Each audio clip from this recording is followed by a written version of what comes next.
사람이 은혜가 있으면 다 좋아 보입니다. 그래도 은혜가 있으면 우리 집사님, 우리 목사님, 우리 성도님 너무너무 좋은 거예요. 왜 그렇게 좋아요? 몰라요. 은혜가 있으면 좋은 거죠. 사람이 은혜가 충만하면 천사처럼 변하지만 은혜가 떨어지면 악마처럼 되어진다는 것은 종이 한 장이에요. 종이 한 장 차이가. 앞면, 뒷면 뒤집는 거예요. 은혜가 충만하면 감사와 기쁨이 충만히 넘칩니다. 처음 예수 믿었을 때 그때 교회에 와가지고 은혜 받고 주여 내가 여기 있는 것이었사오니라고 고백했던 저 옛날 베드로의 고백처럼 그 고백이 꼭 나의 고백인 거예요. 오늘 예배 다 끝났네. 언제 또 오지? 이런 그리운 상황, 참 하루 종일 주님 생각하면 내 눈가에는 눈물이 좀 맺히기도 하고, 그때 그 처음 은혜 받았던 그 자리, 은혜가 떨어지면 불평하고 원망하죠. 은혜가 충만하면 예배 전과 예배 후에 삶이 달라지고 삶의 질이 달라지고 바라보는 것도 달라지고 다 귀해 보이고 소중해 보이고요. 은혜가 떨어지면 예배 전이나 예배 후나 다 틀릴 게 없어요. 예배를 드리면 우리가 은혜를 받고 예배를 드리고 우리가 은혜가 충만하면 다 좋아 보이고 소중해 보이고 귀해 보이고요. 또 예배 한 시간 드리는 것마다 얼마나 감격이 되고 감사가 되어지는지. 예배를 드리며 은혜의 보좌 앞에 계신 하나님을 만나고 하나님 앞에 드리시는 이 예배를 통하여 내 생에 잊지 못할 감동의 시간 되게 하여 주시고, 우리가 모두가 이런 은혜의 충만한 예배를 지향해 나갈 수 있는 귀한 은총이 있기를 축복합니다. 우리는 살면서 우리 살아가는 데서 수많은 시련이라는 것이 사실이 있습니다. 믿음 생활하는 거 어때? 아이고 목사님, 어떤 분이 우리 청년 때 그런 청년 하나가 그렇게 얘기를 해서 저도 아직도 잊지 못하는데, 그 청년 하나가 부흥회 때 큰 은혜를 받았다는 거예요. 그 부흥 강사님이요, 예수 믿으면 모든 문제가 해결되면서, 그래서 정말 자기 모든 문제가, 자기도 뭐 그 청년인데 뭐 그렇게 문제가 많았겠어 지금 생각하니까. 근데 본인의 생각은 무지무지 많은 문제를 예수 믿으면 해결받는다는 그 말에 전폭적으로 신뢰하고 인격적으로 받아들여서 내가 믿겠습니다. 받아들이고 예수 믿기 시작했어요. 처음에 봤던 은혜가 참 좋아가지고 참 하는데 한 1년 지나니까, 예수 믿고 나서 1년 지나고 나니까 문제가 다 해결된 게 아니라 문제가 더 많아진 거예요. 그 간증하는 거예요. 아유, 그때 목사님은 분명히 그랬는데 분명히 예수 믿는 문제가 없어지고 살았으니까 내 문제가 더 많아진 거, 이거 무슨 좋아하냐는 거예요. 무슨 좋아하냐는 거예요.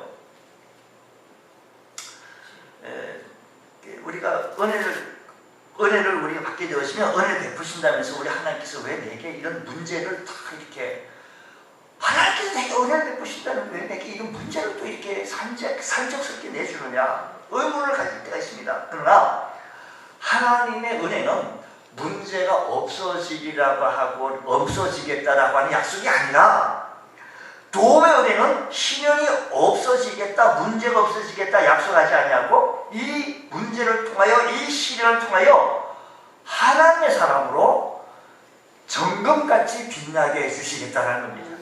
요즘 성경 순금이라고 해가지고 말이 좀 잠깐 우리가 외웠던 순금같이 우리를, 이 문제를 통하여 우리를 순금같이 변화해서 나오게 되겠다라는 겁니다. 오늘 여러분, 우리가 가지고 있는 모든 문제들, 우리 믿음 생활 하는데도요, 믿음 생활 하면 좀 어떻게 그냥 신나고 이래야 되는데, 믿음 생활 잘하는데 이런 문제가 부닥치고, 믿음 생활 잘하면 저런 문제가 부닥치고.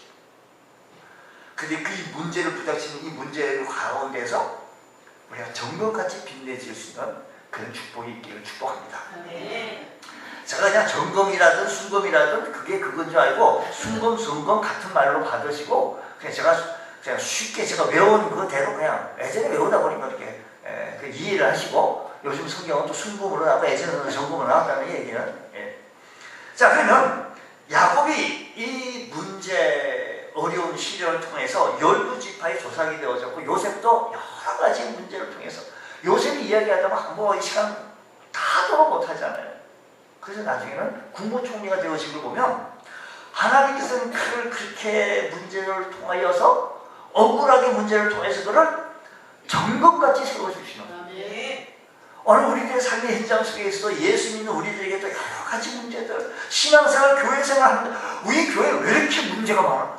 아이고, 문제가 많은 것은 내가 나를 더 정금같이 더 귀하게 보배롭고 존귀롭게 만들려고 우리 하나님께서 허락해 주시는 과정이라는 사실을 기억하시면서 오늘도 우리가 이겨나갈 줄 아는 복된 은혜가 있기를 주의를 축복합니다. 이 순금으로 만드는 과정이 어떠냐?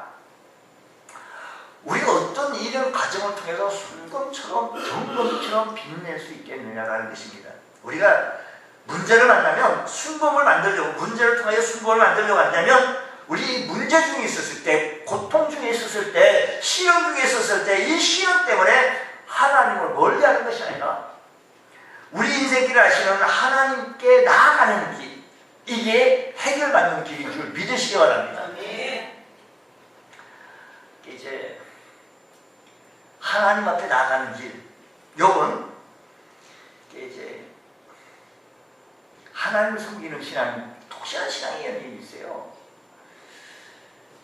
근데 그는 욥은 어떠한 사람이라고 그냥 소개를 하기를 이렇게 소개를 해요. 욥기서 1장에 보게 되고 1장 1절, 2절, 3절 말씀 보면요, 욥을 좀 소개를 해드릴게요. 우수 땅이라고 하는 곳에 욥이라는 사람이 있었는데 그 사람은 온전하고 정직하여 하나님을 경외하여 악에서 떠난 사람이었고 그에게는 아들 7과 딸 3이 있었는데 그의 재산은 어떤 정도 있었는가 하니 그 당시에 소유물이 양이 7,000마리요 낙타가 3,000이요 소가 500마리 암나귀가 500마리 종도 많이 있었는데 이 사람은 동방 사람 중에 가장 훌륭한 사람이라고 성경은 얘기했으니까 그 사람이 아브람도 아마 이 사람을 보고 아마 뭐 했을지 모를 거예요. 아브람도 이 당시에 이 사람을 보고 알았을 거예요. 욥의 신앙을요. 이런 사람이었습니다. 부자였고요.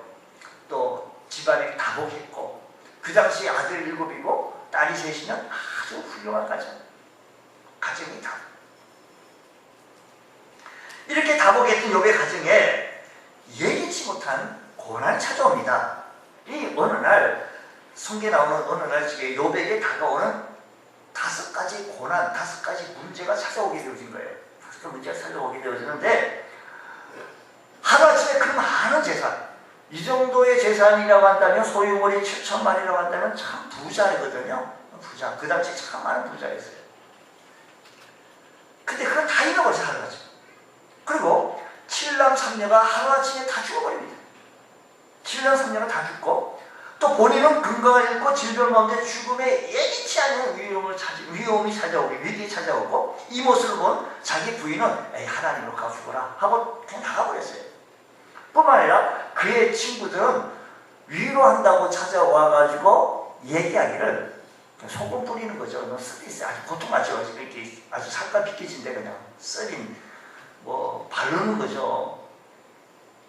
이렇게 찾아와서 회개하라고 했으니 얼마나 정죄했으니 요번 고난이 얼마나 힘들었습니까? 그러니까 너무 힘들고 어려우니까 자기 형편을 이렇게 얘기해요. 오늘 보면 우리가 아까 8절, 9절 읽었던 이 말씀이 아까 읽었던 것이 8절이에요. 내가 앞으로 가도 그가 안 계시고 앞으로 가도 하나님이 안 계시고 뒤로 가도 하나님이 보이지 아니하고 그가 왼쪽에 일하시나 내가 만날 수가 없고 그가 오른쪽에도 계시나 돌이켜 뵐 수가 없어요. 아니 하나님 제가 이런 어려움이 있었습니다. 이런 사람인데 이렇게 5가지 어려움이 있게 되어졌는데 앞으로 가도 하나님 뒤로 가도 하나님 안 보이고요. 왼쪽에서 일하시나 오른쪽에 일하시나 뵐 수가 없습니다. 자신의 시련이 침묵하시는 하나님에 대하여 답답해하는 이 욥의 모습을 바라보십시오. 전우좌우를 다보아도 하나님 계시지 않는다는 겁니다. 우리가 이런 시련을 당하면 눈의 회의를 느낍니다. 절망감 사로잡힙니다. 왜 나에게만 이런 어려움이 있느냐고. 우리가 시련을 당하면 누가 이런 회의를 가지게 되어지는데 사업이 잘 안 풀리고 또 겨우 자금 여러 개 좀 동원시켜가지고 뭐 조그만 가게 만들었는데 그게 오히려 또 시고 잘못해서 또 망하고 이런저런 어디다 하소할 수 없습니다. 예전에 이런 모습을 봤어요. 어떤 분이 참 하나님이 계시면 이럴 수가 없다는 거예요. 자기 뭐 가게도 망하고 어렵게 힘들면서 하나님 안 계시다면서 교회를 떠나는 사람을 보기도 봤어요. 그러니까 하나님을 멀리하고 사람을 기피하고 일에 대하여 의욕을 상실하는 경우. 근데 어떤 사람은요, 대학교 떨어졌다고 창피하다고 그냥 교회 안 나간다는 거예요.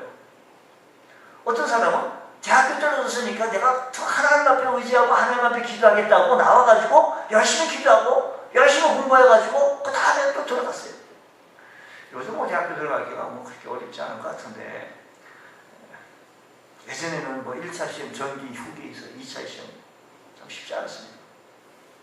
여러분, 우리 주변에 보면 어려움이 있고 문제가 있다라고 해서 하나님을 멀리하고 도망가는 사람이 있는가 하면 그 문제를 통하여서 하나님을 가까이 하고 아파하면서 하나님을 더 가까이 다가오는 그런 분이 있다는 것입니다. 요거 말합니다. 앞을 가도 뒤로 가도 전혀 좌우를 보더라도 하나님이 안 보이시는 것 같아요. 너무 문제는 어렵고 힘들고 다 손 놓고 싶고 도망가고 싶은 마음, 욕이라고 왜 없었겠습니까? 부인이 하나님을 욕하고 죽으라고까지 얘기했는데 알았다, 내가 그렇게 하겠다 하고 그럴 수 있잖아요. 왜 하나님이 나에게 이런 아픔을 주고 이런 문제를 주고 힘듭니까? 욥의 신앙을 보자고요. 그래서 그 다음 9절 다음 절 몇 절? 10절 말씀을 보면요, 그러나 그렇게 앞으로 가도 뒤로 가도 좌우를 보더라도 하나님 안 계신데, 안 계신 것만 같은데, 그러나 하나님의 은혜는요 또 다른 은혜를, 이 어려움을 통하여 내가 순금처럼 빛나고 강한 군사로 나타나기 위해서, 요셉이요 그렇다고 해가지고 다 포기하고 그렇게 했다고 하면 구멍총기까지 못 갔어요. 그러나 앞으로 가도 뒤로 가도 전후 좌우를 보더라도 하나님이 안 계신 것 같은 느낌의 상황 속에서도, 그러나 뭐라고 얘기하시는 거예요? 10절 말씀 다시 한번 보면 내가 가는 길을 그가 하시는, 그가 누굴까요? 하나님이 하신다는 것입니다.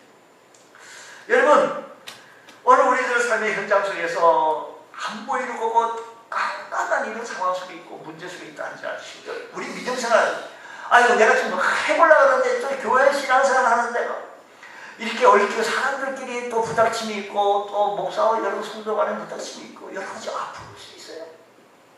그러나 내가 가는 길을 하나님이 하시나니, 하나님은 침묵하고 있는 것이 아니라는 겁니다. 다 아시는 겁니다. 내 인생 내가 몰라도 우리 하나님은 우리의 모든 것을 다 아시는 하나님이신 줄로 믿습니다. 아내가 몰라주고 친구가 몰라주고 심지어 그 교회 목사가 몰라주고, 모를 수밖에 없죠. 제가 모를 수 있습니다.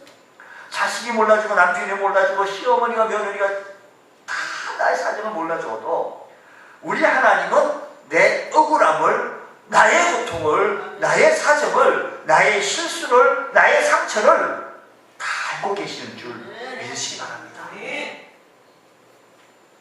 이것이 바로 문제를 만나서, 시련을 만나서 쓰레기로 만들지 않냐고 순금으로, 정금으로 만드는 비결인 줄 믿으시기 바랍니다. 탕자가 아버지를 떠나 쓰레기를 뒤지며 돼지 먹을 음식도 못 먹어가지고 죽게 되었을 때 아버지께로 가면 내가 살 수 있다라고 한다는 그 생각 전환이 시련을 순금으로 만드는 비법이 되어졌던 것처럼, 우리 지난주에 살펴봤던 것처럼 고향을 떠난 나오미가 남편을 잃고 자식을 잃고 이방 땅에서 처절한 삶을 살아갈 때 내가 하나님 앞으로 돌아가, 내 고향 땅으로 돌아가면 되겠다, 말씀으로 돌아가면 되겠다 라고 돌이킬 때 순금으로 정금으로 만들어 나가는 과정이라는 것입니다. 첫 번째 비결이, 여러분, 하나님께로 이 어려운 문제를 통하여, 이 문제를 통하여서 내 신앙생활에서 내가 정말 이게 너무 버거워요, 내가 너무 힘들어요. 근데 그 순간에 하나님께로 다가갈 수 있는 그 시간이 되어질 때 내가 순금처럼 정금처럼 빛나는 하나님의 제목으로 쓰임받을 수 있는 용사가 되어지는 줄 믿으시기 바랍니다. 아멘. 하나님 우리의 사정을 다 아시고 외면하지 아니하십니다. 하나님 우리의 일거수일투족을 다 살펴보시고 한심하시고 통치하시는 좋으신 하나님이신 줄 믿으시기 바랍니다. 한 아버지가 아이에게 장작을 폈어요. 예전에 장작 펴서 난로로 때문에 아이에게 아야 이것을 가지고 부엌으로 옮겨야 된다. 손을 딱 벌리니까 아버지가 그 아이에게 장작을 2개, 3개 이렇게 해서 이만큼 올려줍니다. 그럼 하고 이게 정지가 부엌으로 가요. 옆에 보세요. 야 아이야 그거 무겁지 않냐? 물었더니 그 아이가 매운 대답을 했어요. 아니요 내가 얼마나 들 수 있는지 아버지가 나를 너무 잘 아셔서 내가 들 수 있을 만큼 아버지가 올려주셨다는 거예요. 맞습니다. 나보다 나를 더 잘하시는 하나님께서 이 문제를 통하여서 내 삶의 정금처럼 빛나게 하시려고 은혜 없는 역사하시려고 나에게 이 문제를 허락해 주셨다는 사실을 기억하시고 이 문제를 통하여 이겨나갈 줄 아는 복된 성도 되시기를 축복합니다. 이스라엘 사람들이 애굽의 노예 생활을 하고 있었을 때 날마다 고역이죠. 사는 게 아닙니다. 왜요?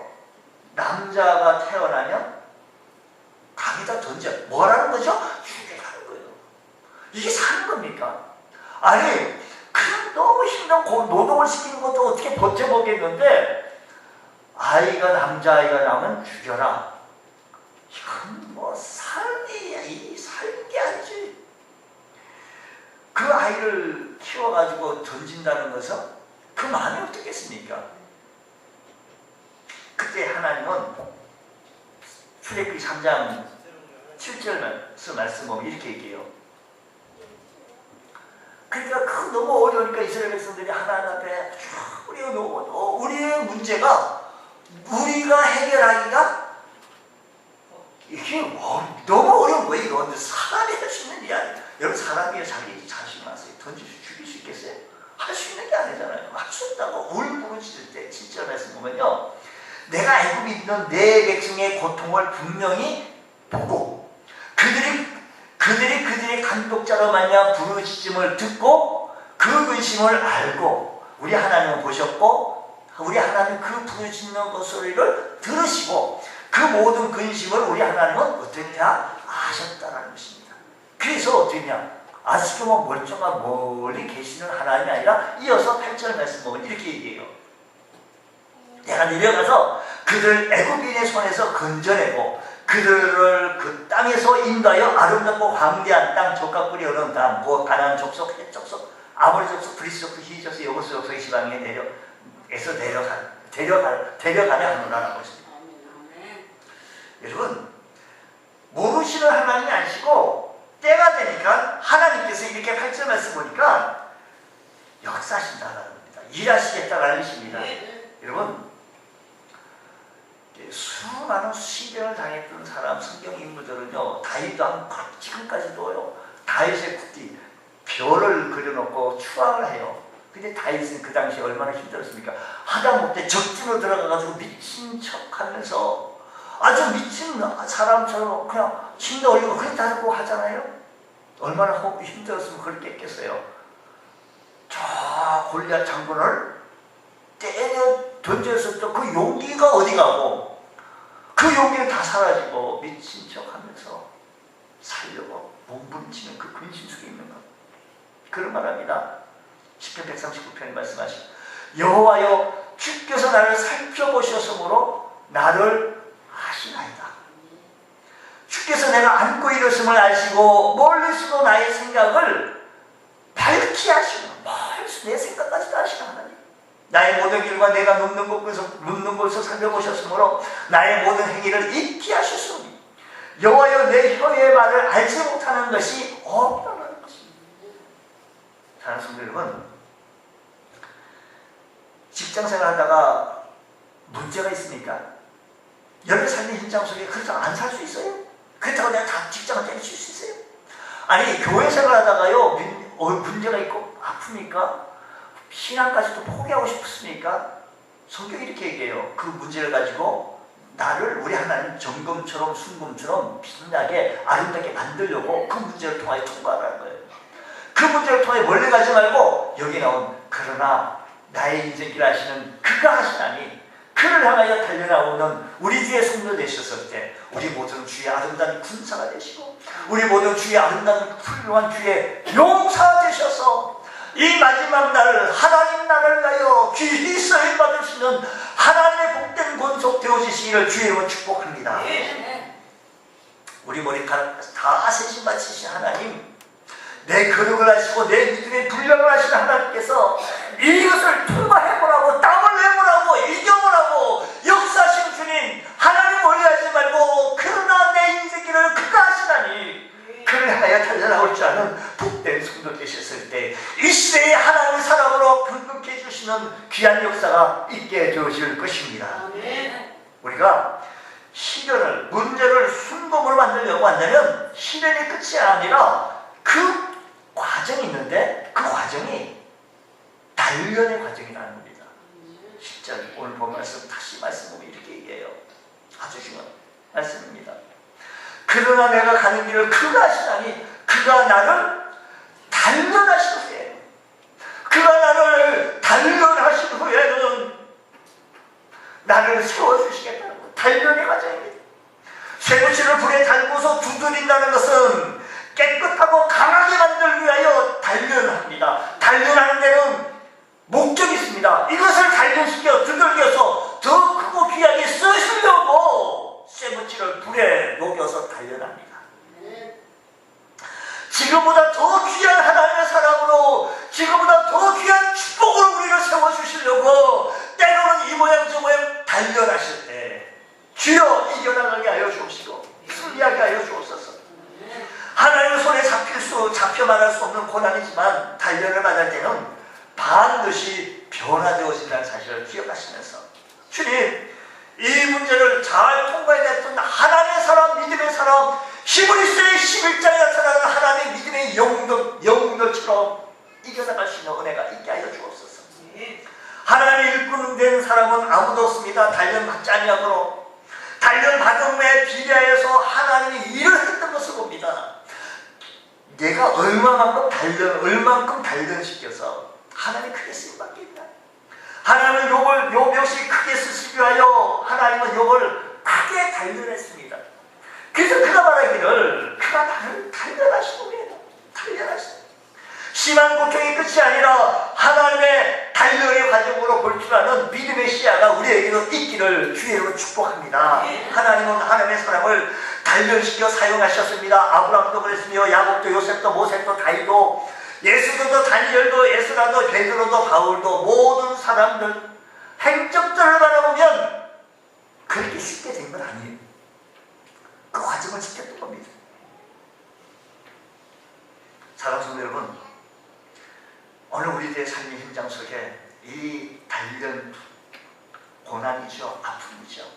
주님의 은혜가 이에게 얼만큼 임하려고 이렇게 힘듭니까? 이겨나가게 하여 주시고 주님 바라볼 줄 아는 주의 거룩한 권속 되게 하여 주시옵소서. 일본 내셔널 그룹의 창업주 마세시다 고노스케는 기업의 귀재라고 불립니다.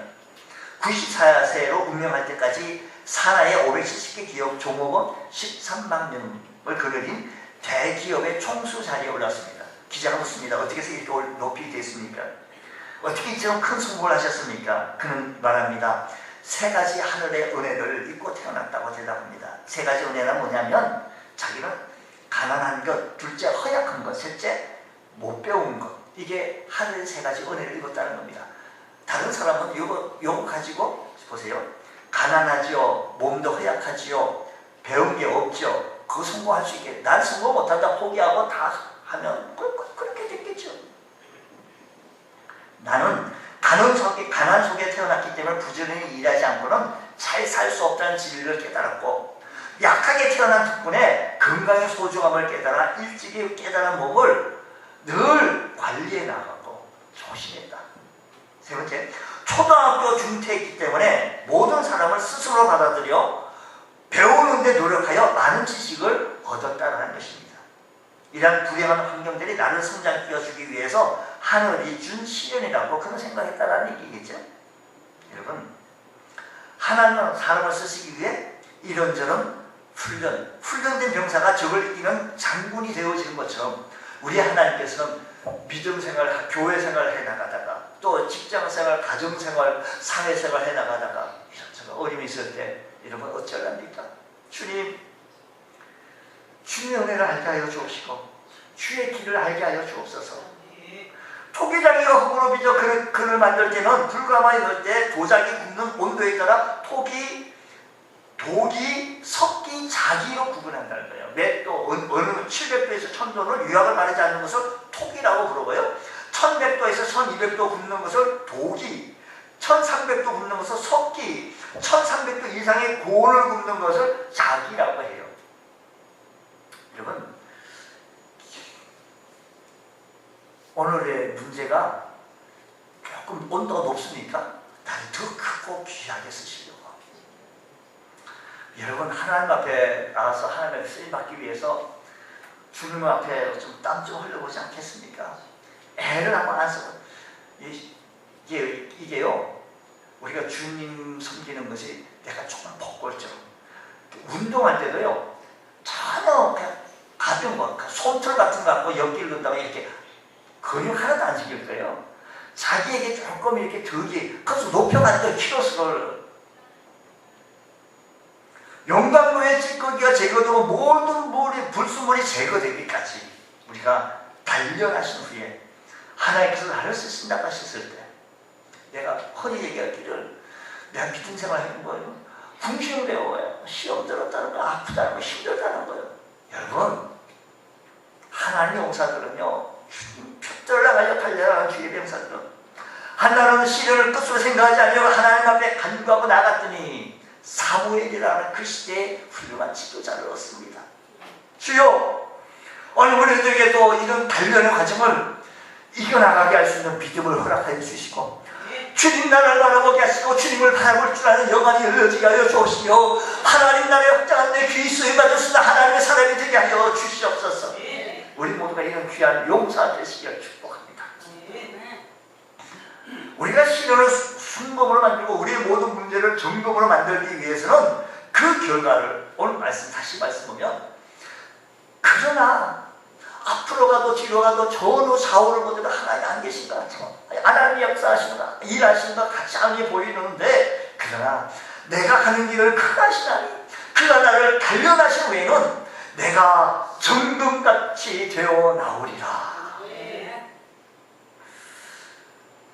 결과는 정금같이 되어 나온다.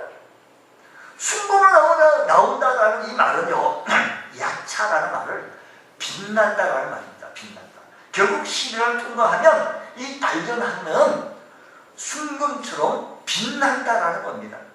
그대로 놓아두면 땅속에 파묻혀 버려진 금강석 델트인데 제대를 했더니 순금처럼 빛난다는 겁니다.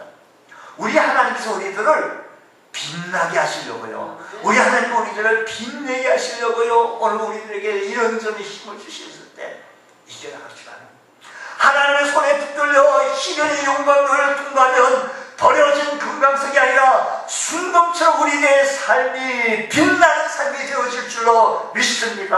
아브라함도 그랬으며 야곱도 그랬으며 믿음의 용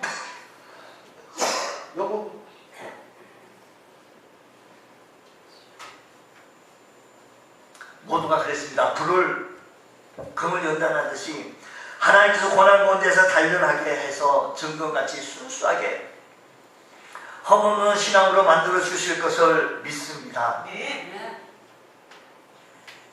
주님, 이런 문제는 내 형편은 하나님 잘 아시잖아요. 내 입장, 내 체면 잘 알고 있잖아요. 근데 이런 문제를 주시는 뭐예요?